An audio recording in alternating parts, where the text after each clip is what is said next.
तो बड़ी खबर जहां महाराष्ट्र राज्यसभा चुनाव से जुड़ी हुई है और ऐसे में तमाम तरह के बड़े ऐलान भी किए जा रहे हैं। 50% वोटिंग महाराष्ट्र में पूरी हो चुकी है। 6 सीटों पर वोटिंग होनी है और इसमें 50% हो चुकी है। 143 विधायकों ने अपना मतदान किया और इसके साथ ही अब महाराष्ट्र राज्यसभा चुनाव को लेकर एक दिलचस्प मोड़ भी सामने आ रहे हैं। कई बड़े ऐलान किए जा रहे हैं। ऐसे में शिवसेना को समर्थन ओवैसी का मिलता हुआ नजर आया। इसके साथ ही संजय राउत की तरफ से बयान भी सामने आया कि हमारी लगभग जीत तय है और ऐसे में अब बीजेपी को एक बड़ा झटका लगने वाला है। हालांकि महाराष्ट्र में भी तमाम तरह के समीकरण बन रहे और बिगड़ रहे हैं, लेकिन इस बीच महाराष्ट्र में जो 6 राज्यसभा सीट के लिए वोटिंग होनी है उसमें कई तरह के मोड़ भी सामने आ रहे हैं। 50% वोटिंग पूरी हो चुकी है। 4 राज्यों पर हर किसी की निगाह टिकी हुई है कि अब किस तरह से परिणाम सामने आएंगे।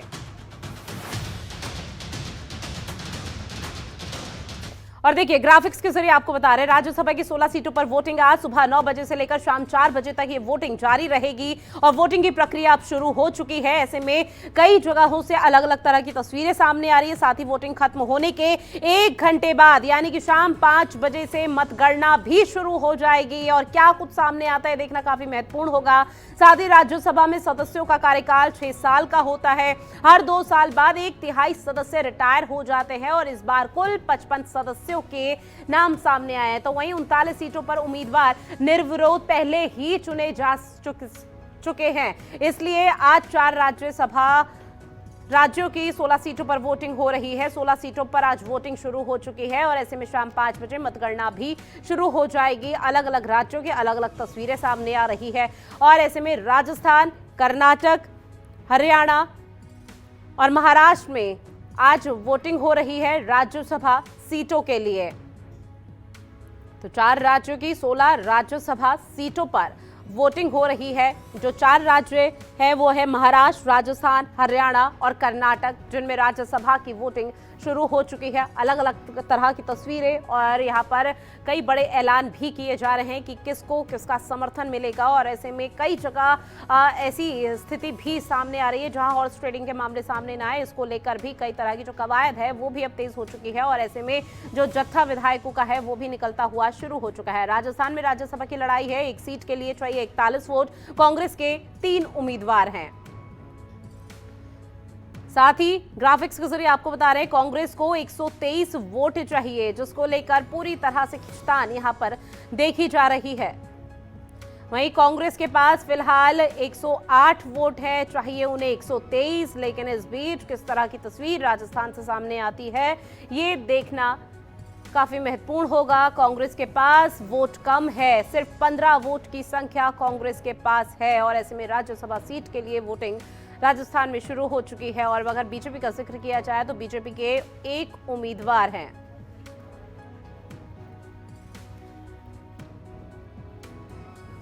वहीं बीजेपी के पास 71 वोट हैं, जिसको लेकर अब समीकरण बनते और बिगड़ते हुए नजर आ रहे हैं। हालांकि राजस्थान की जो तस्वीरें हैं वहां भी पेच फंसा हुआ है और ऐसे में राज्यसभा के लिए जो रेस है वो महाराष्ट्र राजस्थान में है, जहां 6 और 4 सीट राजस्थान में है। 7 उम्मीदवार महाराष्ट्र में है, जहां 1 सीट पर पेच फंसा हुआ है। और अगर हरियाणा का जिक्र करें तो 2 सीट है और 3 उम्मीदवार और 1 सीट पर पेच फंसा हुआ है। वहीं कर्नाटक में 4 सीट, 6 उम्मीदवार और 2 सीट पर पेच फंसा है। राजस्थान का जिक्र करें तो 4 सीट है, 5 उम्मीदवार और 1 सीट पर पेच फंसा हुआ है।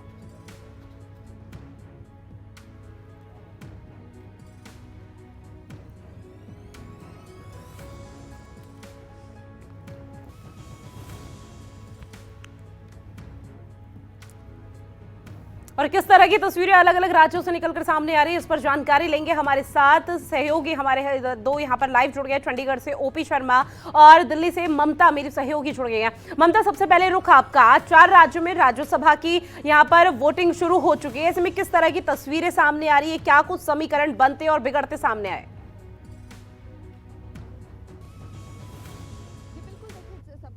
शुरुआत अगर राजस्थान की करें, जहां पर कांग्रेस पार्टी ने 3 उम्मीदवारों को चुनावी मैदान में उतारा है। रणदीप सुरजेवाला, इसके अलावा प्रमोद तिवारी हैं, जिनके नाम को लेकर काफी असमंजस की स्थिति बनी हुई है कि आखिरकार होगा क्या, क्योंकि रणदीप सुरजेवाला, मुकुल वासनिक और इसके अलावा प्रमोद तिवारी, ये 3 हो गए कांग्रेस पार्टी से, जबकि एक उम्मीदवार बहुत ही आसानी के साथ भारतीय जनता पार्टी का जीत सकता है। बीजेपी ने घनश्याम तिवारी को चुनावी मैदान में उतारा है, वो जीत जाएंगे। लेकिन बाकी जो 15 वोट भारतीय जनता पार्टी के बचते हैं, सभी सुभाष चंद्रा को, जो निर्दलीय खड़े हैं, उनको सपोर्ट कर रहे हैं। लेकिन सवाल यही उठता है कि आखिरकार क्या प्रमोद तिवारी जीत पाएंगे या फिर सुभाष चंद्रा बाजी मार ले जाएंगे। हालांकि अशोक गहलोत ने साफ तौर पर कहा है कि राजस्थान में हॉर्स ट्रेडिंग की कोशिश की गई है, लेकिन विपक्षी दल कामयाब नहीं होंगे और जो लोग हॉर्स ट्रेडिंग करने की कोशिश कर रहे हैं वो भी सफल नहीं होंगे। कांग्रेस पार्टी के सभी विधायक एकजुट हैं।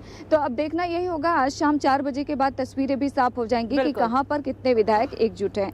वहीं दूसरी ओर अगर हरियाणा की बात करें तो वहां पर अजय माकन को चुनावी मैदान में कांग्रेस पार्टी ने उतारा है। तो कांग्रेस पार्टी को लेकर यहाँ पर मुश्किलें जरूर हैं, क्योंकि लंबे समय से कुलदीप बिश्नोई नाराज दिख रहे थे, लेकिन अब ऐसा कहा जा रहा है कि वो मान गए हैं और वोटिंग वो कांग्रेस पार्टी को ही करेंगे। यदि वो कांग्रेस पार्टी को वोटिंग करते हैं तो मुमकिन है कि अजय माकन हरियाणा से अपनी सीट निकाल सकते हैं। लेकिन अगर एक भी क्रॉस वोटिंग हुई तो कार्तिकेय शर्मा, जो निर्दलीय खड़े हुए हैं हरियाणा से, उनकी लॉटरी लग सकती है। तो अब देखना यही होगा, जिस तरीके से कहा जा रहा है कि कुलदीप बिश्नोई की नाराजगी खत्म हो गई है और इसके बाद वो चुनाव के बाद राहुल गांधी से भी मुलाकात कर सकते हैं। तो शाम के बाद ये यहाँ की भी तस्वीरें पूरे तरीके से साफ हो जाएंगी। वहीं अगर महाराष्ट्र की बात करें तो जहाँ पर शिवसेना सांसद संजय राउत चुनावी मैदान में है और असदुद्दीन ओवैसी भी लगातार कह रहे हैं कि उनकी पार्टी जो है महाविकास आघाड़ी को ही सपोर्ट करेगी।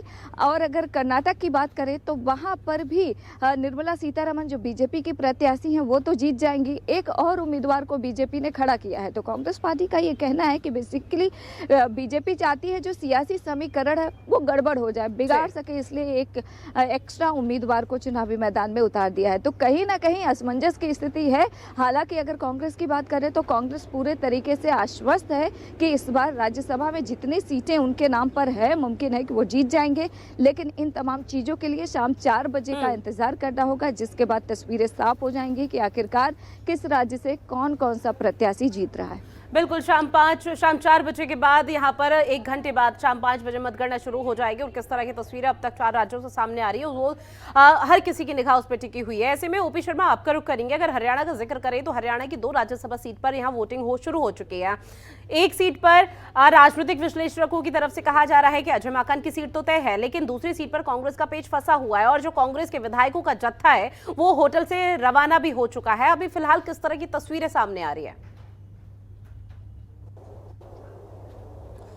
देखिए, अगर आप तक की बात करें तो करीबन जो 90 विधायकों में हैं उनमें से जो है 30 विधायकों की तरफ से जो है वो वोट पोल किए जाने की जो है सूचना अभी तक मिल रही है। जहां तक हम अगर सियासी रणनीति की बात करें तो इस वक्त दोनों सीटें अगर हम आंकड़ों के हिसाब से देखें तो एक सीट भारतीय जनता पार्टी और दूसरी सीट जो कांग्रेस के अजय माकन उनके पक्ष में आते हुए दिखाई दे रही है। लेकिन अगर हम दूसरी सीट जो कांग्रेस की है उसको लेकर जो बीजेपी और जेजेपी जो सरकार की सहयोगी है, उन्होंने एक निर्दलीय प्रत्याशी कार्तिकेय शर्मा को उतारा हुआ है, जो हरियाणा कांग्रेस के वरिष्ठ नेता होते थे विनोद शर्मा, उनके ही बेटे हैं और वो भी इस वक्त मैदान में। इनके पास करीबन 28 के आसपास जो है सीटें कहीं ना कहीं बताई जो जा रही हैं। ऐसे में दूसरे प्रत्याशी को जीतने के लिए, पहले प्रत्याशी को जीतने के लिए जहाँ 31 वोट की जरूरत पड़ेगी, वहीं दूसरे प्रत्याशी को जीतने के लिए जो है 30 वोट्स की जरूरत पड़ेगी। तो ऐसे में यदि कहीं से भी कांग्रेस की तरफ से हल्की सी भी जो क्रॉस वोटिंग होती है तो शायद अजय माकन को लेकर काफ़ी दिक्कतें हो सकती है। लेकिन अभी तक जो है ये कहा नहीं जा सकता है कि क्या होगा और क्या नहीं होगा, क्योंकि लंबे समय से दोनों ही पार्टियां कहीं ना कहीं क्रॉस वोटिंग। लेकिन ओपी, जिस तरह की स्थिति परिस्थिति हरियाणा में बन रही है उसको लेकर क्या कहा जा सकता है ये कि कांग्रेस की मुश्किलें बढ़ सकती हैं आने वाले समय में? देखिए, अगर हम आंकड़ों की माने तो आंकड़ों के हिसाब से तो बिल्कुल एक सीट भारतीय जनता पार्टी और दूसरी सीट कांग्रेस के खाते में जाती दिखाई दे रही है।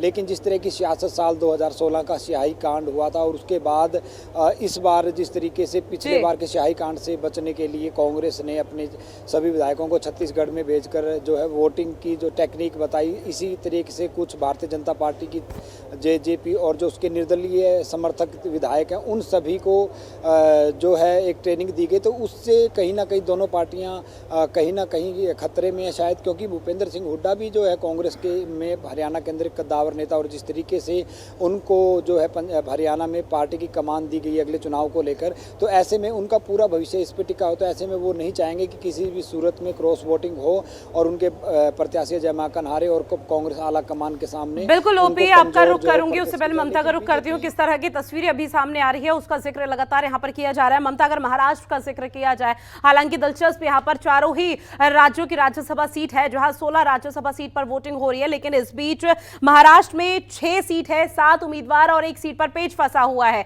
साथ ही ओवैसी की तरफ से एक बड़ा ऐलान कि वो शिवसेना को समर्थन करेगी। वहीं संजय राउत की तरफ से भी बयान कि बीजेपी को आने वाले समय में बड़ा झटका लग सकता है। तो माहौल क्या बन रहा है महाराष्ट्र का?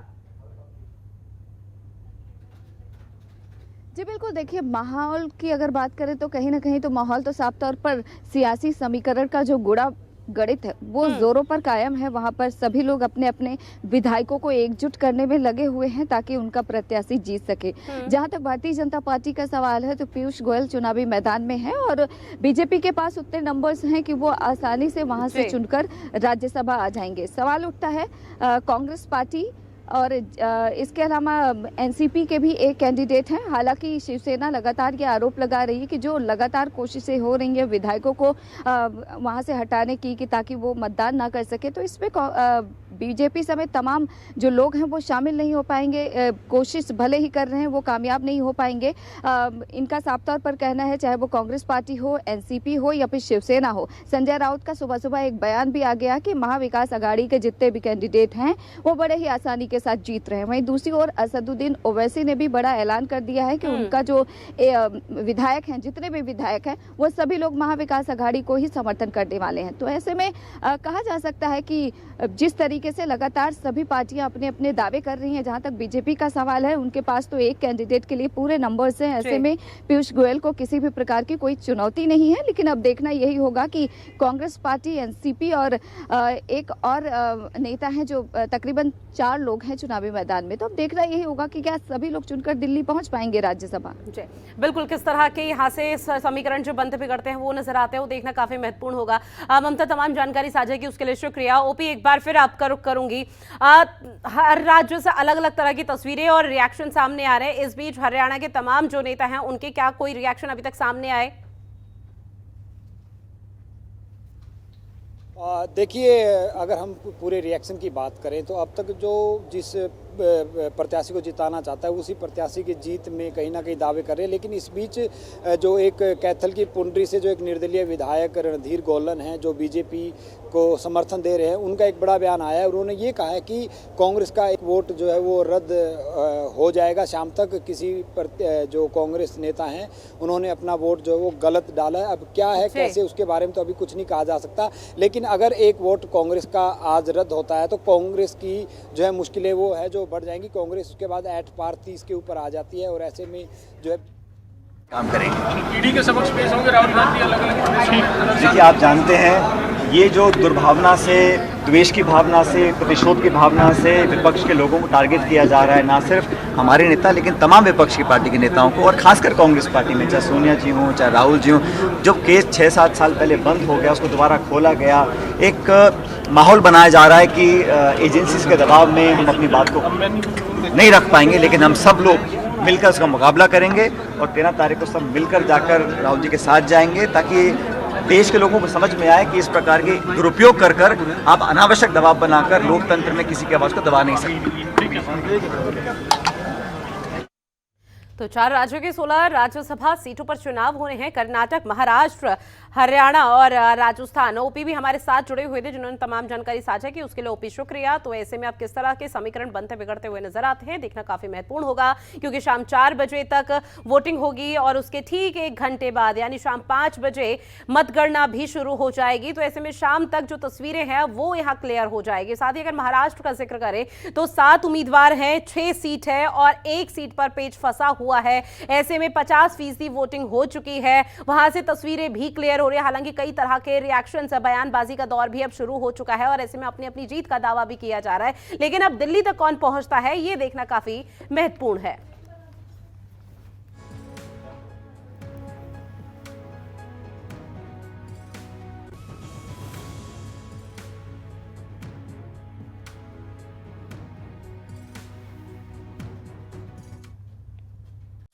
खबरों के निष्पक्ष विश्लेषण के लिए सब्सक्राइब करें Jantantra TV and press the bell icon. Never miss any update.